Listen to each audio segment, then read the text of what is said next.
자비로우신 하나님, 어둠을 밀어내고 고요히 떠오르는 새벽빛처럼 오늘도 저희 마음에 주님의 은혜가 잔잔히 스며들기를 원하며 주님 앞으로 나왔습니다. 하루를 여는 이 고요한 시간, 세상의 어떠한 소리보다 먼저 주님의 고요한 음성에 귀를 기울이게 하여 주시옵소서. 오늘 하루 걸어갈 분주한 걸음 속에서도 잠시 멈추어 주님 앞에 머무는 복된 새벽이 되게 하여 주시옵소서. 사랑의 주님, 어린아이를 품에 안으시며 축복하시던 주님의 따뜻한 모습을 마음에 그려봅니다. 하나님의 나라를 어린아이와 같이 받아들이지 않는 자는 결단코 거기 들어가지 못하리라 하신 그 말씀을 다시 깊이 마음에 새깁니다. 하나님, 저희로 하여금 어린이와 같은 순전한 믿음으로 살아가게 하여 주시옵소서. 계산하고 염려하기보다 주님을 믿고 신뢰하며 따라가기를 원합니다. 주님께서 우리의 손을 잡아주시고 우리의 발걸음을 인도하여 주심을 믿고 힘차게 주님과 함께 걷는 우리의 오늘이 되게 하여 주시옵소서. 선한 목자가 되시는 주님, 오늘도 우리는 험하고 황량한 세상을 살아가야 합니다. 거친 길을 지날 때 주님께서 우리의 도움이 되어 주시옵소서. 길을 잃지 않도록 우리의 판단력을 강하게 하여 주시옵소서. 유혹에 빠지지 않도록 우리의 마음도 지켜 주시옵소서.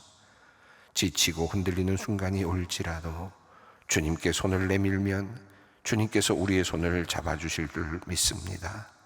그 믿음으로 당당하게 살아가는 주님의 자녀들 되게 하여 주시옵소서. 오늘 부른 찬송의 가사처럼 우리를 항상 인도하시고 푸른 풀밭 좋은 곳에서 우리를 먹여주시는 선한 목자 구세주를 의지하며 하루하루를 살아가게 하여 주시옵소서. 하나님 아버지, 이 나라의 대통령을 선출하는 중요한 시간이 가까이 오고 있습니다. 대통령 후보자들의 윤곽이 좁혀지고 드러나고 있습니다.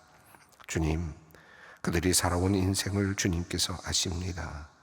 잘못 살아온 이들이 있다면 드러나게 하시고 바르게 살아온 이들이 있다면 또한 그것도 드러나고 알려지게 하여 주시옵소서.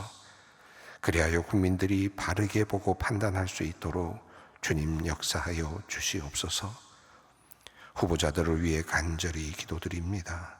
대통령의 자리가 자기의 유익이나 권력을 구하는 자리가 아니라 섬김과 희생의 자리임을 인식하게 하시고 그 사명을 감당하려는 결의와 다짐이 있게 하여 주시옵소서.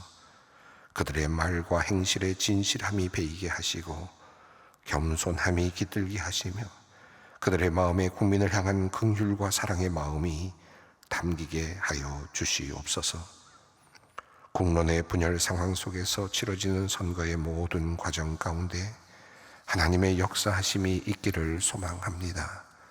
거짓이 자리하지 못하게 하시고 속이는 말과 정보가 퍼져나가지 못하게 하시옵소서. 다양한 미디어와 넘쳐나는 정보 속에서 진위를 가리고 판단할 수 있는 직견과 분별의 지혜를 우리 국민들에게 내려 주시옵소서. 일시적 감정이나 수없이 바뀌는 여론에 흔들리지 아니하고 나라를 사랑하는 마음과 미래 세대를 아끼는 마음으로 자신에게 주어진 한 표를 정성껏 활용케 하여 주시옵소서. 선거 이후도 걱정이 됩니다. 우리 국민들의 마음에 상처가 깊어지지 않게 하시고 분열의 영이 작동하지 못하게 하여 주시옵소서. 포용하고 하나 되는 우리나라 대한민국이 되게 하여 주시옵소서. 주님, 이 나라의 다음 세대를 위해 기도드립니다. 불확실한 미래 앞에서 방황하는 청소년들, 진로에 대한 고민과 삶의 무게로 지친 이들을 주님 기억하여 주시옵소서. 한창 인생을 즐겁게 살아가야 할 이들인데 미래에 대한 걱정이 그들의 마음을 억누르고 무겁게 만들고 있습니다. 막연한 두려움으로 자신감을 잃은 채 무기력하게 살아가는 젊은 세대들을 긍휼히 여겨 주시옵소서. 이제 주님께서 그들의 마음을 새롭게 하여 주시기를 원합니다. 성령의 바람을 불어넣어 주셔서 생명의 기운이 그들의 마음을 다스리게 하시옵소서. 용기가 솟아나며 새로운 꿈을 꾸며 기쁨과 감사가 가득한 삶으로 그들의 삶을 바꾸어 주시옵소서. 세상의 소란함과 유혹에 흔들리지 아니하고 주님의 말씀에 귀를 기울이며 마음에 그 말씀을 품고 살아가는 우리 소망의 다음 세대들 되게 하여 주시옵소서. 병중에 있는 성도들을 위해 기도합니다. 수술을 앞둔 사람들, 긴 병막 가운데 마음마저 지쳐있는 분들, 회복을 기다리는 모든 이들에게 주님의 위로와 치유의 손길이 함께 하시기를 원합니다. 이 고통의 시간이 끝이 아니라 은혜의 시작이 되게 하셔서 깊은 고난의 골짜기에서 주님 만나게 하시고 참 생명도 얻는 복을 누리게 하여 주시옵소서. 하나님, 오늘 하루의 걸음을 주님께 온전히 맡깁니다. 보이는 현실에 흔들리지 않게 하시옵소서. 믿음으로 반응하게 하시며 복잡한 마음 대신 단순한 순종을, 계산보다는 깊은 신뢰를 선택하게 하여 주시옵소서. 날마다 주님의 손을 붙잡고 믿음으로 걸어가는 우리의 삶이 되게 하여 주시옵소서. 이제 생명의 말씀, 주님의 말씀 앞으로 나아갑니다. 우리의 마음을 활짝 열어 주시옵소서. 들려주시는 말씀 속에서 오늘을 살아갈 힘과 위로를 얻게 하여 주시옵소서. 우리 주 예수 그리스도의 이름으로 기도 올리옵나이다. 아멘. 오늘 주시는 말씀 누가복음 18장 15절로 17절 말씀입니다. 누가복음 18장 15절로 17절 말씀을 함께 봉독합니다. 사람들이 예수께서 만져주심을 바라고 자기 어린 아기를 데리고 오매 제자들이 보고 꾸짖거늘 예수께서 그 어린 아이들을 불러 가까이 하시고 이르시되 어린 아이들이 내게 오는 것을 용납하고 금하지 말라. 하나님의 나라가 이런 자의 것이니라. 내가 진실로 너희에게 이르노니 누구든지 하나님의 나라를 어린 아이와 같이 받아들이지 않는 자는 결단코 거기 들어가지 못하리라 하시니라. 아멘. 예수님께서 비유로 말씀하시면서 기도에 대한 이야기를 하셨습니다. 끈질기게 또 끝까지 실망하지 않고 하나님께 기도하는 자, 그런 믿음이 있는 사람을 볼 수 있겠느냐라고 하는 말씀을 하셨죠. 그리고 두 사람의 기도의 모습을 비춰주셨습니다. 바리새인과 세리의 기도를 예수님께서 말씀하시면서 바리새인은 정말 멋진 종교적인 삶을 살고 있었고 자랑할 만한 그런 종교적인 공적이라 그럴까요? 업적을 이루고 있었는데 그가 기도할 때 하나님 앞에서 자기 자신의 업적과 자신의 공로를 감사하는 기도를 드렸는데 어찌 보면 나쁠 것 같지 않아 보이는 그의 기도를 주님께서는 도리어 책망하시듯이 도리어 세리의 기도를 매우 중요하게 그렇게 말씀하셨습니다. 세리가 하나님 앞에 나와서 자기 자신의 죄를 고백하면서 자기 자신을 온전히 내어드리는 그 모습이야말로 하나님 나라에 적합한 사람의 모습이다 라고 하는 말씀을 하셨습니다. 어떤 종교적인 공적이나 업적보다 더 중요한 것은 하나님 앞에 진실되게 나가는 것이다.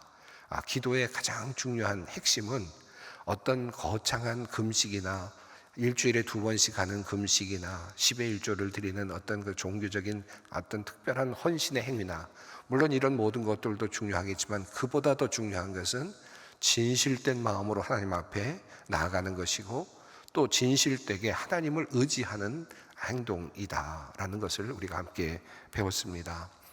진실된 마음으로 하나님과 소통하는 능력, 이것이 바로 기도의 능력이 되겠습니다. 또 동시에 하나님께 온전히 의탁하는 것이야말로 진실된 신앙인의 모습이다라고 그렇게 할 수 있겠습니다. 그리고 자연스럽게 한 이야기가 이어지는데요. 마태 또는 마가복음에서는 다른 자리에 놓여 있는 이 이야기가 이 누가복음에서는 바로 이 흐름 가운데서 지금 기도와 관련되어 있는 흐름, 그리고 또 언제 하나님의 나라가 임합니까? 라고 물어보았던 이 바리새인의 질문에부터 시작되는 이 이야기의 흐름 가운데 이 예수님께서 어린아이를 영접하시는 이야기가 자리하고 있습니다. 이 누가의 굉장히 중요한 관점이고, 또 누가복음이 우리에게 다른 각도로 이 이야기를 보게 하시는 그런 하나의 의도가 있는 하나님의 섭리라고도 할 수 있겠습니다. 15절 말씀을 읽겠습니다.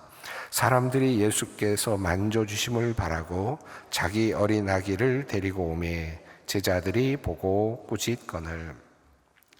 오늘 15절, 16절, 17절은 아주 짧은 본문 말씀입니다.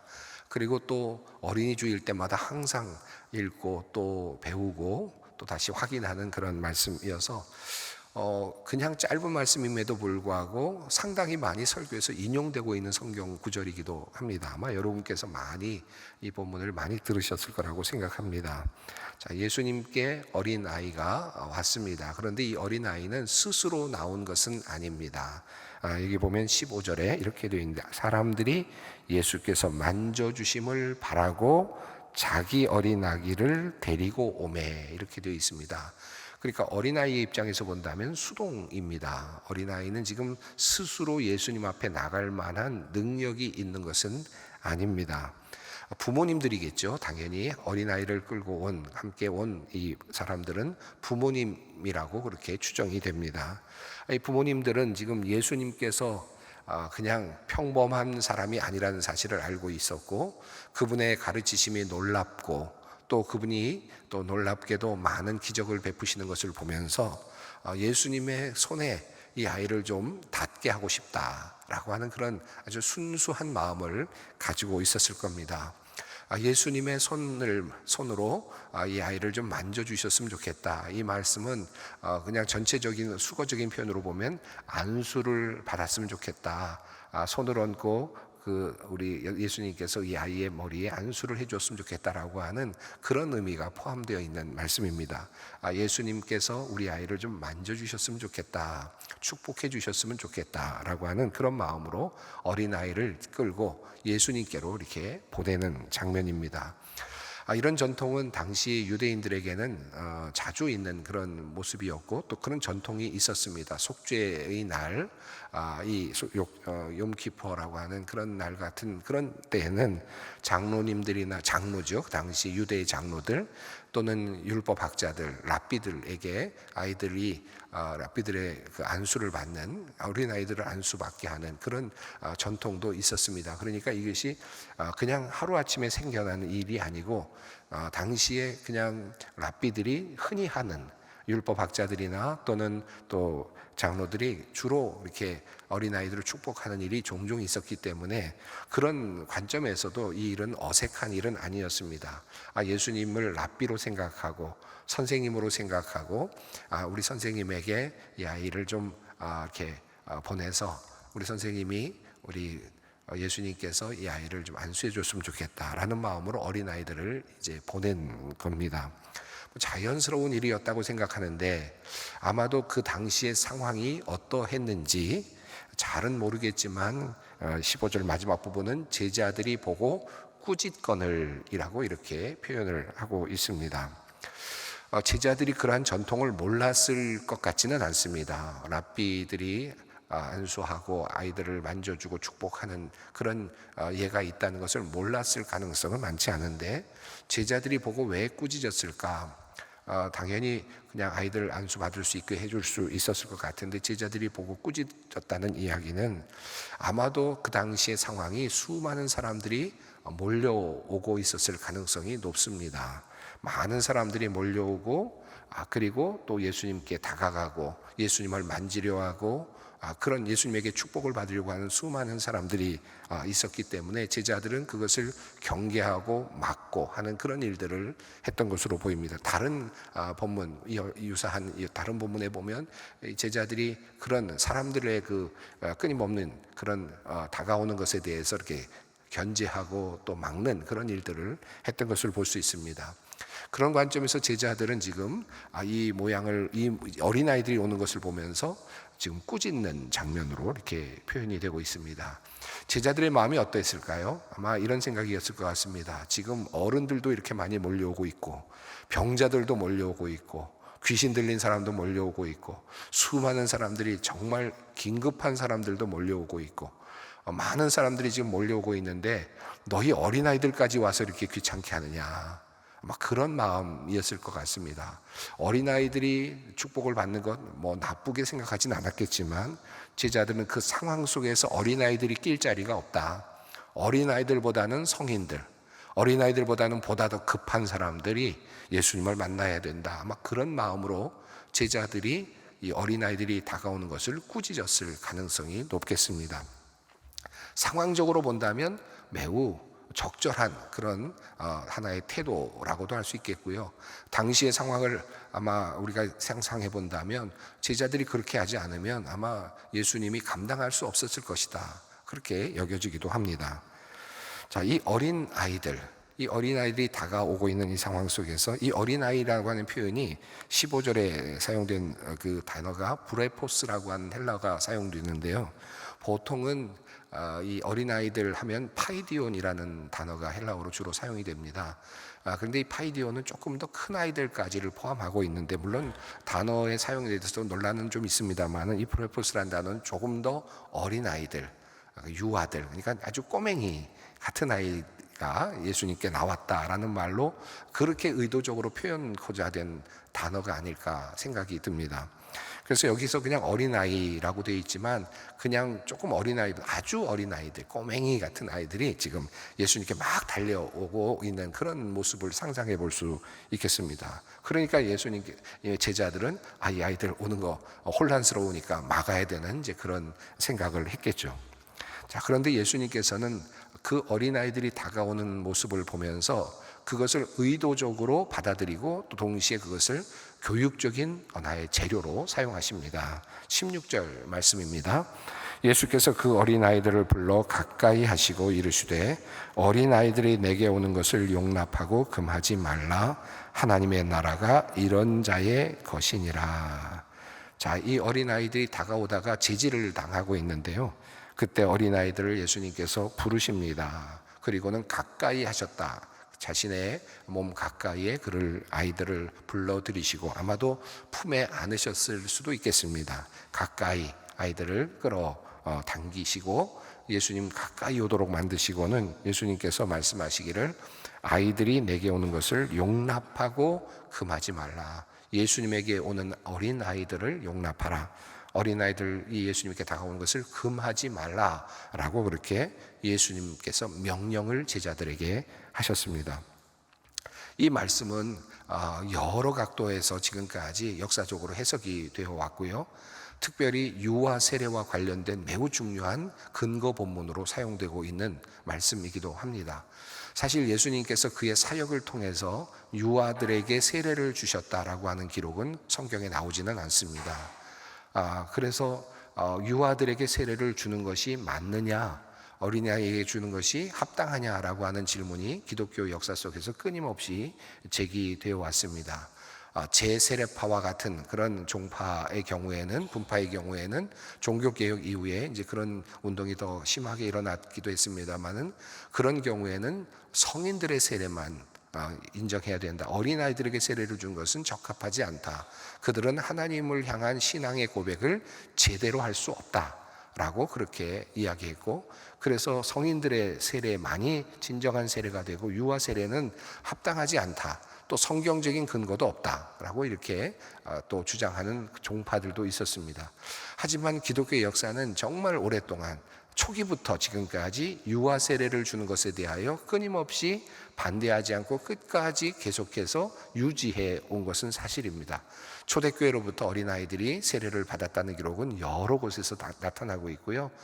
그리고 가족들이 함께 세례를 받았다는 기록도 사도행전에서 여러 번 등장하고 있고, 바울의 사역 속에서도 온 가족이 세례를 받았다라고 하는 기록이 있습니다. 다만 어린아이를 지명하면서 어린아이에게 세례를 주었다는 기록이 성경에는 없죠. 그러나 역사적으로 초기 교회 역사에는 상당히 많이 있는 것을 볼 수 있습니다. 그렇다면 왜 초대교회 교인들이 어린아이들에게 세례를 줄 수 있었을까? 바로 이 본문 말씀이죠. 어린아이들이 내게 오는 것을 용납하고 금하지 말라. 하나님의 나라가 이런 자의 것이니라 라고 예수님께서 하신 이 말씀을 붙잡고 어린아이들에게 세례를 베풀어 왔습니다. 오스카 쿨만이라든지 혹은 예레미야스라든지 이런 분들이 바로 그런 입장에서 적극적으로 유아세례의 본문으로 이 본문을 주장하기도 합니다. 물론 반대 입장을 하는 학자들도 있습니다. 비슬리 머레이와 같은 학자들은 이 본문에서 유아세례의 어떤 그 적합성을 찾기는 어렵다라고 그렇게 이야기를 하는 분들도 없진 않습니다만, 그러나 오랜 기간 동안 이 본문은 유아세례에 대한 예수 그리스도의 합당한 어떤 인정의 본문으로 이렇게 받아들이고 있습니다. 자, 오늘 본문을 조금 더 깊이 들어가 봅니다. 어린 아이들이 내게 오는 것을 용납하고 금하지 말라. 지금 이 어린 아이들은 예수님에 대한 고백을 할 수 있는 상태일까요? 예수님을 구주로 고백하고 예수님을 나의 주님으로, 나의 구세주로 그렇게 고백하고 그렇게 다가올 수 있는 존재일까요? 어린 아이들은 지금 그런 상태가 아니죠.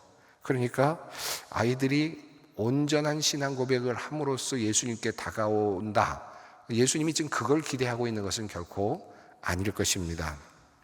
당시에 앞서 나와 있는 본문에서 바리새인은 내가 일주일에 2번 금식하고 그리고 또 10의 1조를 드리고 또 토색하지 아니하고 간음하지 아니하고 이러면서 자기의 신앙생활의 아주 아름다운 모습이라 그럴까요? 외적인 외형의 모습을 하나님 앞에서 감사함으로 드러내고 있지 않았습니까? 그런 세상, 그런 종교적인 세상과 사회 속에서 어린아이들이 해낼 수 있는 게 뭘까요? 그 어린아이들이 10의 1조를 스스로 벌어서 바칠 수 있을까요? 어린아이들이 일주일에 2번씩 자발적으로 금식을 할 수 있겠습니까? 어린아이들이 토색하고 또는 여러 가지 잘못된 일들을 하지 않고 도덕적으로나 종교적으로 제대로 된 율법적인 삶을 살아낼 수 있겠습니까? 어린아이들이 할 수 있는 것은 별로 없죠.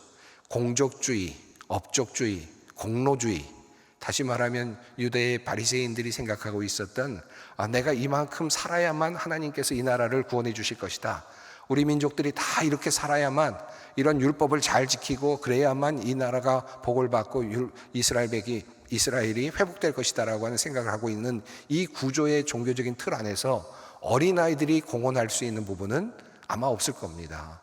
그렇지 않습니까? 자, 그런데 그 이야기가 지금 이어지고 있는 겁니다. 어린아이는 할 게 없어요. 할 수 있는 게 없습니다. 자, 그럼에도 불구하고 예수님은 그들이 10의 1조를 드리지도 못하고 그들이 일주일에 2번, 아니 한 번이라도 금식하지도 못하고 그런 방식으로 예수님께 나올 수 있는 그런 어떤 업적이 있는 것도 아니고, 또 여러 가지 관점에서 본다면 어린아이는 예수님께 그런 관점에서 본다면 적합하지 않은 그런 존재들인데, 예수님은 이 어린아이들을 용납하라는 겁니다. 받아들인다는 겁니다. 이 말씀은 앞에 있는 바리새인들의 이야기와 더불어 생각한다면 너희가 일주일에 2번 금식하지 않아도 내게 올 수 있다는 뜻이고, 그리고 10의 1조를 못 드린다라고 하더라도 너희는 내게 올 수 있다는 뜻이고, 또 혹시라도 너희가 잘못하고 잘못된 일을 저지르고 죄를 지었더라도 나에게 올 수 있다라고 하는 그런 의미가 함께 담겨 있습니다. 그러니까 어린아이들이 내게 오는 것을 금하지 말라라고 하는 이 말씀은 그런 공로가 없는 사람들도 다 나에게 올 수 있다라고 하는 확장적인 의미로 이해될 수도 있겠습니다. 자, 그런데 예수님께서 뭐라고 하십니까? 어린 아이들이 바로 하나님 나라에 적합하다. 어린 아이들이 내게 오는 것을 용납하고 금하지 말라. 하나님의 나라가 이런 자의 것이니라 말씀하셨습니다. 자, 이 말씀의 뜻은 무엇입니까? 하나님의 나라가 어린 아이들과 같은 사람들에게 적합하다라고 이렇게 말씀하십니다. 이 말씀은 어린아이들은 아직까지 어른들처럼 죄를 많이 짓지 않았기 때문에 죄가 좀 덜하기 때문에 적합하다, 그런 의미로 이해할 수 있을까요? 어린아이들이 죄를 좀 덜 지었기 때문에 죄를 짓지 않는 순수함, 죄가 없는 무결점, 어린아이들은 아직까지 죄에 노출되지 않았기 때문에 노출되지 않은 상태에 있는 그런 상태여야만, 그들이 어린아이와 같은 그런 상태가 되어야만 하나님 나라의 구성원의 자격이 있다, 그런 의미이겠습니까? 만약에 그런 관점에서 본다면 바로 앞서 나와 있는 세리의 기도는 이 기도를 하나님께서 옳다 인정하시는, justify한 그런 내용은 적절하게 맞아떨어지지 않죠. 어린아이가 무결점이고 순수하기 때문에 하나님의 나라에 들어올 수 있다라는 관점에서 이 말씀을 하신 것이라면 앞서서 세리를 받아들여서는 안 되십니다. 그렇죠? 세리는 죄인이니까요. 세리는 지금 죄를 짓고 하나님의 마음을 아프게 하는 존재일 수밖에 없는 그런 사람이기 때문입니다. 자, 그럼에도 불구하고 하나님께서는 세리도 받아들이셨고 지금 어린 아이도 받아들인다, 그런 관점에서 본다면 이 어린 아이를 용납하라는 말씀은 그들이 무죄하기 때문에, 그들이 순결하기 때문에 그 순결을 닮아야만 너희가 하나님 나라에 들어올 수 있다라는 말로 해석해서는 안 됩니다. 만약에 그렇게 우리가 해석하게 되면 바리새인들과 같은 삶의 태도를 다시 부추기는 격이 될 수도 있습니다. 자, 예수님께서 지금 어린아이와 같이 되어야 한다, 그들이 이와 같은 모습이어야만 한다라는 이 말씀의 의미는 앞서 잠시 세리의 기도와 바리새인의 기도와 함께 연결해서 우리가 보았습니다마는 하나님 앞에 진실하게 신뢰하고 자신을 내어놓는 그 신뢰이죠. 어린아이가 부모를 완전히 신뢰하고 맡기고 그저 아무런 생각 없이 달려가고 안기는 것처럼 그런 모습으로 예수 그리스도께 나오는 것이야말로 하나님 나라에 적합한 그런 모습이다라고 하는 것으로 이해해야 할 것입니다. 하나님 나라가 이런 자의 것이다 라고 하는 이 말씀은 그러므로 어린아이와 같이 그렇게 온전한 부모에 대한 신뢰를 가지고 하나님께 달려 나오는 그런 자가 하나님 나라에 적합하다라고 말씀을 합니다. 17절 말씀을 읽습니다. 내가 진실로 너희에게 이르노니 누구든지 하나님의 나라를 어린아이와 같이 받아들이지 않는 자는 결단코 거기 들어가지 못하리라. 이 말씀에서 크게 두세 가지 의미가 담겨 있습니다. 우선 첫 번째로는 그 당시 사람들에게는 어린아이는 하나님 나라에 들어갈 만한 존재인가? 어린아이들은 공로도 없고 업적이 없기 때문에 어린아이가 살다가 어린아이로 죽었을 때 이 아이가 과연 하나님의 나라에 들어갔는지 당시의 랍비들은 굉장히 궁색한 이야기를 했고 논란이 되고 있었습니다. 그러니까 어린아이가 살다가 죽었을 경우에 바리새인들의 입장에서 본다면 구원받지 못했을 수도 있겠다라고 하는 추론이 가능했던 거죠. 근데 예수님께서는 말씀하십니다. 어린아이들도 구원받을 수 있는 존재다. 어린아이들도 하나님 나라에 갈 만한 가치가 있는 존재다. 성인만 가는 것이 아니라, 공적 있는 사람들만 가는 것이 아니라, 11조를 내는 사람만 가는 것이 아니라 어린아이도 하나님 나라에 적합하다. 하나님 나라에 그것은 조건은 뭡니까? 어린아이가 하나님 나라 백성의 구성원의 그 특성을 보여주는 그 핵심은 부모를 의지하듯이 하나님을 의지하고 하나님께 온전히 맡기고 하나님을 긍정하고 하나님을 신뢰하고 그리고 하나님을 믿을 때 그는 하나님 나라에 적합하다라고 하는 말씀입니다. 오늘 이 말씀을 읽었는데 한 가지 오늘 본문 뒤에 나오는 해설을 보시면 이 본문 중에서 17절에 있는 말씀이 조금 다르게 용례에 따라서 해석이 될 수 있다라는 내용이 있습니다. 이 부분까지 말씀을 드리고 싶은데 시간이 좀 많이 갔습니다만은 하나님의 나라를 어린아이를 영접하는 것처럼 받아들이지 않는 사람은 하나님 나라에 적합하지 않다라는 말로 이 문장을 또 다르게 해석할 수도 있습니다. 그럴 경우에는 이 말씀은 어린아이와 같은 약자를 받아들이지 않는 사람은 하나님 나라에 적합하지 않다라는 말씀으로도 또 이해될 수 있는 본문이기도 합니다. 오늘 늘 어린이 주일날마다 항상 함께 읽는 이 본문 말씀 함께 다시 보았는데 우리가 어떤 모습이어야 하는가 깊이 생각하면서 계속 이어지는 매우 중요한 메시지는 이거죠. 하나님을 의지하라. 하나님 앞에 자기의 실존을 온전히 내어놓고 하나님을 전적으로 신뢰하는 모습, 그 사람이 하나님 나라에 적합하다. 오늘도 주님은 우리에게 말씀하십니다. 함께 기도의 자리로 나아갑니다. 하늘에 계신 우리 아버지, 아버지의 이름을 거룩하게 하시며 아버지의 나라가 오게 하시며 아버지의 뜻이 하늘에서와 같이 땅에서도 이루어지게 하소서. 오늘 우리에게 일용할 양식을 주시고 우리가 우리에게 잘못한 사람을 용서하여 준 것 같이 우리 죄를 용서하여 주시고 우리를 시험에 빠지지 않게 하시고 악에서 구하소서. 나라와 권능과 영광이 영원히 아버지의 것입니다. 아멘.